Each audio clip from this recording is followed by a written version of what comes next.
오늘은 GPT-5가 나온 진짜 이유에 대해서 알아보겠습니다. 이미 GPT-5에 대해서는 제가 지난 영상을 통해서 이야기를 했었죠. 어쨌든 GPT-5가 나오기 전부터 오픈AI의 CEO 샘 알트만은 데스스타 사진 같은 걸 올리면서 이 데스스타가 스타워즈에 나오는 행성을 파괴하는 정말 엄청난 무기거든요. 그래서 이 사진 자체가 의미하는 거는 GPT-5가 마치 데스스타처럼 정말 어마어마한 성능이 있다, 이런 걸 강조하고 싶었던 것 같은데, 이런 사진을 올리거나 아니면 AGI를 느낀다, 이런 표현들을 하면서 사람들의 기대감은 정말 하늘을 찔렀어요. 근데 이제 출시 이후의 반응은 사실 실망에 가까웠죠.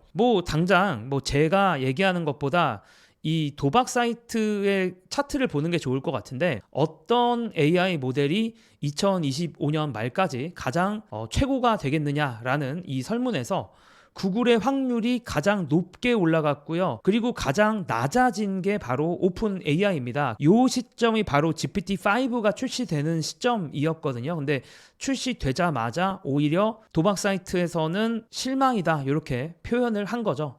그러다 보니까 비꼬는 그런 글들이 오히려 많이 올라와요. 그러니까 예전에 챗GPT가 처음에 나왔을 때는 어떤 반응이었냐면, 와, 이거 너무 신기하다, 정말 대단해, 챗GPT가 이런 것도 할 수 있어 라는 글들이 대부분 도배가 됐다면, 오늘날 최근에 GPT-5가 올라오고 나서의 반응은 GPT가 이런 단순한 문제도 못 풀어, 저런 단순한 문제도 못 풀어, 이런 것들이 지금 타임라인을 도배를 하고 있어요.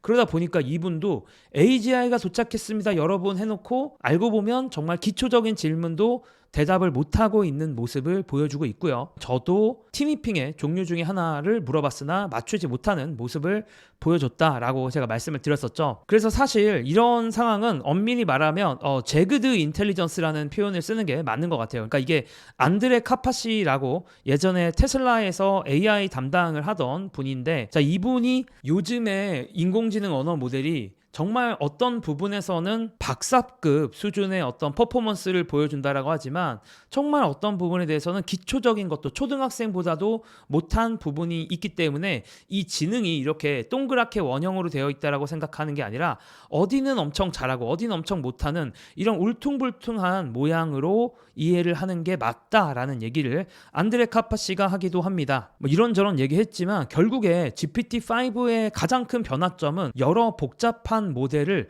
하나로 통합했다라는 데 있는 것 같아요. 왜냐하면 이제 챗 GPT를 실행해 보시면 여기 이렇게 딱 누르잖아요. 그러면은 GPT-5밖에 안 보여. 아니면 다른 모델 해봤자 이게 아마 요금제마다 다를 텐데 GPT-5 Thinking 이런 것까지만 보이실 것 같아요. 여러분들 요금제에 따라 다르겠지만 어쨌든 이제 GPT-5밖에 선택지가 없습니다. 자, 원래는 어땠나요? 원래는 왼쪽 위에 인공지능 모델을 선택할 수 있는 창에 정말 수많은 모델을 선택할 수가 있었어요. 그래서 GPT-4.5도 있었고 GPT-4.5도 있었고 5.3도 있었고 등등 엄청나게 많은 모델을 선택할 수가 있었습니다. 근데 이제 요거를 GPT-5로 거의 통합을 했다, 이렇게 보시면 되는데, 한 가지 흥미로웠던 점은 뭐냐면, 보통 오픈 AI에서 새로운 모델이 나오면 가장 비싼 돈을 내는 유저부터 천천히 오픈을 했거든요. 천천히 개방을 했거든요. 근데 이번에는 특이하게도 한 번에 모든 유저한테 개방을 했습니다. 그래서 저는 처음에 이게 좀 이상했어요. 아니, 왜 갑자기 무료 티어까지 왜 한 번에 이렇게 개방을 하지? 라고 생각을 했는데, 자, 이유는 생각해보니까 간단하더라고요. 비용을 줄이고 싶어서입니다. 그러니까 이 GPT-5를 출시한 진짜 이유 중에 하나는 비용을 절감하는 데 있다라는 생각이 전 들더라고요. 왜냐면은 GPT-5가 나오기 전까지 사실 사용자들이 비용이 많이 드는 모델, 그러니까 O3나 O4 같은 추론형 모델들을 사용자들이 꽤 많이 사용할 수가 있었거든요. 근데 GPT-5가 나온 이후로 사용자들은 전부 GPT-5만을 사용해야 돼요. 이제 그런 상황으로 바뀌었고, 그러면서 사용량이 좀 더 빡빡해졌습니다. 이제는 GPT-5 자체도 3시간에 80개의 메시지밖에 안 되고, GPT-5 Thinking 모델, 참고로 여기서 Thinking 모델이라는 거는 모델 자체는 같은데 생각하는 시간을 더 늘린 거라고 생각하시면 돼요. 그래서 컴퓨팅 파워를 더 많이 쓴다, 이렇게 생각을 하시면 될 것 같습니다. 어쨌든 이 Thinking 모델은 일주일에 200개밖에 못 써요. 그래서 이런 식으로 이제 사용자들이 플러스 사용자, 그러니까 월에 $20 내는 유료 사용자 기준이긴 한데 이제 사용할 수 있는 게 그렇게 많지가 않습니다. 참고로 GPT-5부터는 일정 사용량을 초과한다라고 했을 때 그 이후부터 비용이 저렴한 모델인 GPT-5 미니로 바뀌더라고요. 그러니까 결국에는 비용을 통제하겠다라는 거고 GPT-5로 일단은 사용자를 다 몰아놓고 사용자가 일정 사용량을 초과했을 때 완전 저렴한 모델로 사용하게 하겠다라는 거죠. 그래서 이게 GPT-5 출시의 진짜 이유라고 저는 생각을 하고요. 근데 이제 단지 유저의 입장이긴 하지만 유저 입장에서 열받는 점은 뭐냐면 기존의 추론 모델, 그러니까 O3나 O4 라는 요런 계열의 모델들이 사실은 GPT-5 without thinking보단 좋거든요. 그러니까 기존에 쓸 수 있는 추론 모델을 못 쓰게 해놓고 GPT-5만 쓸 수 있게 해놨는데 GPT-5도 일정 부분은 기존 모델보다 안 좋다, 이렇게 생각하시면 돼요. 아주 단순하게 말하면 어쨌든 간에 기존에 못 쓰게 했던 추론 모델 상당히 좋다라는 겁니다. 기존의 유저 입장에서는 열받는 거죠. 왜냐하면 요 성능 좋은 추론 모델을 못 쓰게 했으니까 요게 이제 열받는 거죠. 자, 근데 오픈 AI의 입장도 이해가 돼요. 왜냐하면 오픈 AI 입장에서는 비용 조절을 해야 돼. 왜냐하면 매년 현금이 80억 달러씩 소진이 되고 있습니다. 11조 2천억 원씩 적자라는 얘기예요. 그러면 오픈 AI 입장에서 아니 이거 이렇게 계속 적자를 누적시켜 나갈 수는 없잖아요. 그럼 또 투자를 받고 또 투자를 받아야 되는데 무한정 누가 투자를 계속 해주겠냐라는 거죠.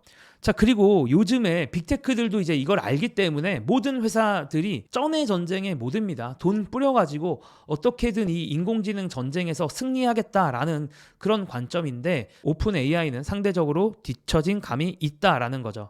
그래서 오픈 AI가 좀 밀리다 보니까 오픈 AI의 주요 직원들이 메타로 이직을 하기도 했고, 또 윈드서프라는 또 새로운 서비스를 인수하려고 했는데 그것도 좀 잘 안 되기도 했습니다. 사실 돈이 좀 더 있었으면 쉽게 해결할 수도 있었을 것 같은데 계속 뭔가 오픈 AI가 밀리는 모습들을 보여주고 이제 그런 상황이다 보니까 비용 조절을 하려고 하는 시도가 어제 출시한 GPT-5였다라는 게 저의 생각이고요. 물론 좀 오해를 하시면 안 되는 게 GPT-5가 뭐 혁신이 없다, 혁신이 적은 거지 혁신이 없는 건 아니다라는 말씀을 드리고 싶어요. 어쨌든 뭐 전 모델에 비해서 좋아진 건 있는데 지금까지 워낙 새로운 거 발표하면 우리를 깜짝 놀래켰던 오픈 AI이다 보니까 이번에는 이제 그런 거에 비해서는 좀 실망스러웠다 정도로 정리를 할 수가 있을 것 같고요. 자, 이런 실망적인 게 뭐 한 번 생긴다고 해서 뭐 바로 AI 버블이 붕괴하고 이런 건 아니겠지만 그래도 이런 실망스러운 모먼트들, 특히나 오픈 AI 같이 이 업계를 선도하고 있는 업체가 실망스러운 모습을 보인다는 것 자체가 인공지능이 슬슬 한계에 부딪히고 있는 거 아닌가라는 생각을 하게 만든다라는 거, 그런 게 제가 느끼는 좀 불안한 부분인 것 같습니다. 저는 투자와 관련된 블로그 그리고 투자와 관련된 인스타그램 하고 있으니까 궁금한 분들은 고정 댓글이나 설명란 참고하세요.